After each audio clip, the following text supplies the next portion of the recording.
নমস্কাৰ সকলোকে শ্ৰদ্ধা জনাইছো আৰু আশা কৰিছো আপোনালোক ভালে আছে। দৰিদ্ৰতা কেতিয়াও এজন ব্যক্তিৰ জীৱনৰ অন্তৰায় হ'ব নোৱাৰে। আজি এগৰাকী নাৰীৰ জীৱন বৃত্তান্তৰ আলমত কিছু কথা আপোনালোকক অৱগত কৰাবলৈ চেষ্টা কৰিম। যিগৰাকী নাৰীয়ে জন্মৰ পিছত অন্ন, বস্ত্ৰ আৰু বাসস্থানৰ কাৰণে বহু কষ্ট কৰিব লগা হৈছিল। জীৱনৰ প্ৰতিটো ক্ষণতে অন্ধকাৰ আছিল। এনেকুৱা এটা পৰিৱেশত তেওঁ বাস কৰিছিল যিটো স্বাস্থ্যৰ পক্ষে একেবাৰে হানিকাৰক আছিল। তথাপিও তেখেতৰ মনৰ প্ৰবল ইচ্ছা শক্তিৰ কাৰণে তেখেতৰ জীৱন হেৰুৱাৰ আচলতে তেখেতৰ কোনো কামনা নাছিল আৰু জীৱনত জীয়াই থকাৰ সপোন থকাৰ কাৰণে আচলতে তেওঁ কষ্টৰ মাধ্যমেৰে গৈ তেওঁৰ জীৱনৰ যি লক্ষ্য সেই লক্ষ্যৰ দিশত আগবাঢ়ি গৈছিল। আপোনালোকে হয়তো শুনিছে তেখেতৰ নাম হৈছে অপ্ৰা উইনফ্ৰে। বৰ্তমান সময়ত বিশ্বৰ ইতিহাসত এইগৰাকী নাৰীৰ নাম নুশুনা মানুহ হয়তো নাই, কিন্তু যিগৰাকী নাৰীৰ কথা মই আপোনালোকক ক'বলৈ প্ৰয়াস কৰিম সেইগৰাকী নাৰীৰ যদি জীৱন বৃত্তান্ত আপুনি শুনিব তেতিয়া নিশ্চয়কৈ আপোনাৰ চকু পানী ওলাব, আপোনাৰ গাৰ নোম শিয়ৰি উঠিব। আজিৰ এই কাহিনী হ'ব তলৰ পৰা ওপৰলৈ উঠাৰ, আৰু আজিৰ এই কাহিনী হ'ব যে এজন ব্যক্তিৰ যি আশা সেই আশা বাস্তৱত ৰূপায়ণ কৰাৰ কাৰণে কি কাম কৰিব লাগিব। বিশ্বৰ 100 গৰাকী প্ৰভাৱশালী ব্যক্তিৰ ভিতৰত অন্যতম এই অপ্ৰা উইনফ্ৰে, যিগৰাকীয়ে এটা শ্ব'ত যদি এখন কিতাপৰ কথা কয় তেতিয়াহ'লে সেই কিতাপখন বেষ্ট চেলাৰ হৈ পৰে। যদি এখন মুভিৰ কথা কয় তেতিয়া সেই মুভিখন হৈ পৰে হাইয়েষ্ট গ্ৰছাৰ।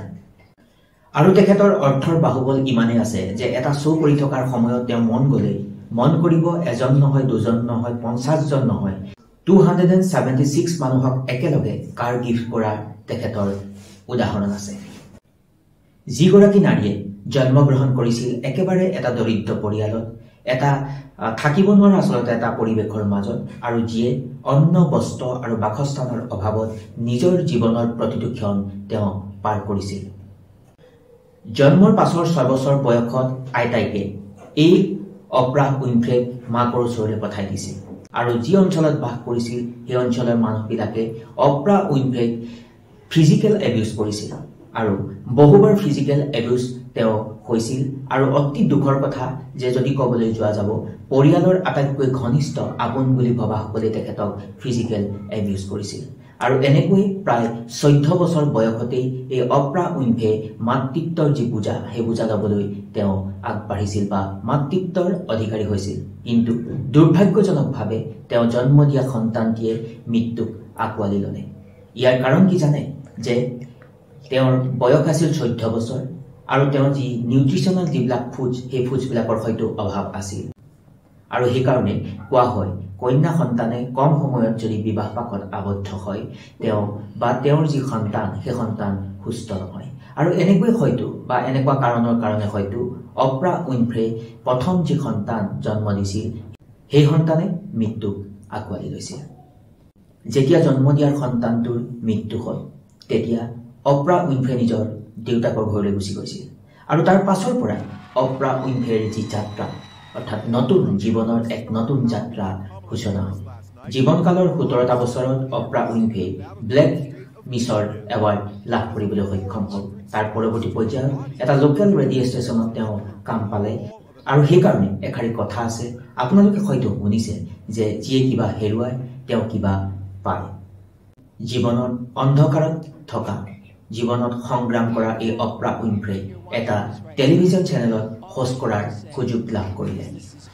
1984ত এই অপ্ৰা উইনফ্ৰে AM চিকাগোৰ এটা বিশেষ প্ৰগ্ৰেমৰ তেখেত হোষ্ট বনি গ'ল, আৰু পৰৱৰ্তী পৰ্যায়ত এই শ্ব'টোৰ নাম তেওঁৰ নামেৰে নামাকৰণ কৰা হ'ল অপ্ৰা উইনফ্ৰে।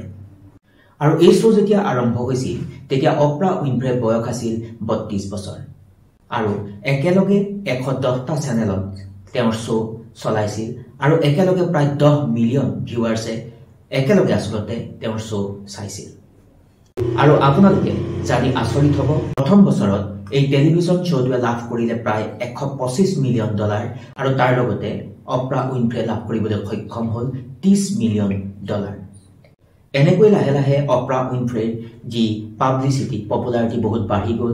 তাৰ পাছত তেওঁ লাহে লাহে নিজৰ প্ৰডাকশ্যন হাউচ কিনিবলৈ ল'লে, আৰু সেই প্ৰডাকশ্যন হাউচতে তেওঁ নিজৰ শ্ব'বিলাক আৰম্ভ কৰিবলৈ ল'লে। আৰু তেওঁৰ নামটো ওলোটা কৰি তেওঁ নিজৰ প্ৰডাকশ্যন হাউচৰ নাম দিলে, যাৰ নামেই হ'ল হাৰ্পো। আৰু আপোনালোকে হয়তো ইয়াৰ নাম শুনিছে। আৰু বৰ্তমান সময়ত টেলিভিছন, ইণ্টাৰনেট, ফিল্ম, লগতে যদি ক'বলৈ যোৱা যাব পাব্লিছিং কোম্পানীবিলাকৰ ভিতৰত আটাইতকৈ বেছি ডাঙৰ বা প্ৰতিষ্ঠিত কোম্পানীটোৱে হৈছে এই হাৰ্পে। আৰু এই হাৰ্পো কোম্পানীৰ স্বত্বাধিকাৰী হ'ল অপ্ৰা উইনফ্ৰে। অপ্ৰা উইনফ্ৰে বিভিন্ন সময়ত কৰা তেওঁ অনবদ্য অৱদানৰ কাৰণে broadcasting of the year award লাভ কৰিবলৈ তেখেতে সক্ষম হৈছিল।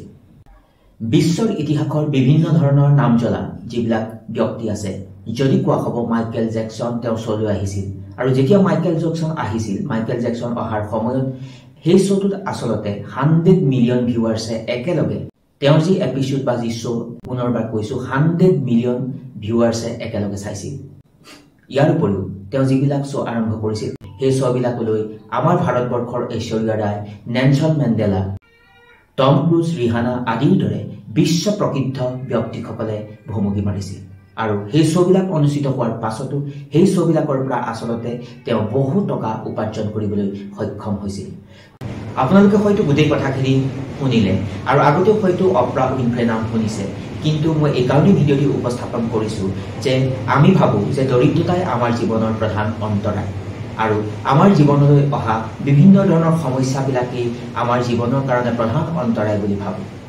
আপোনাৰ জীৱনৰ এটা কালত ধুমুহা আহিব পাৰে, আপোনাৰ বিৰুদ্ধে অন্যায়, অত্যাচাৰ, নিপীড়ন আৰম্ভ হ'ব পাৰে, কিন্তু আপোনাৰ যদি প্ৰবল শক্তি থাকে, প্ৰবল ইচ্ছা শক্তিৰ কথাটো কৈছোঁ আচলতে, আপোনাৰ যদি লক্ষ্য স্থিৰ থাকে, আপোনাৰ মনত যদি অযুত হেঁপাহ আছে, আপুনি মনতে পুহি থকা ৰঙীন সপোনবোৰ যদি বাস্তৱত পৰিণত কৰিবলৈ আপোনাৰ যদি অযুত আগ্ৰহ আছে, আপোনাৰ ইচ্ছা আছে, তেতিয়াহ'লে প্ৰতিজন মানুহে এই অপ্ৰা উইনফ্ৰেৰ দৰে হ'ব পাৰিব, সেইটো নিশ্চিত।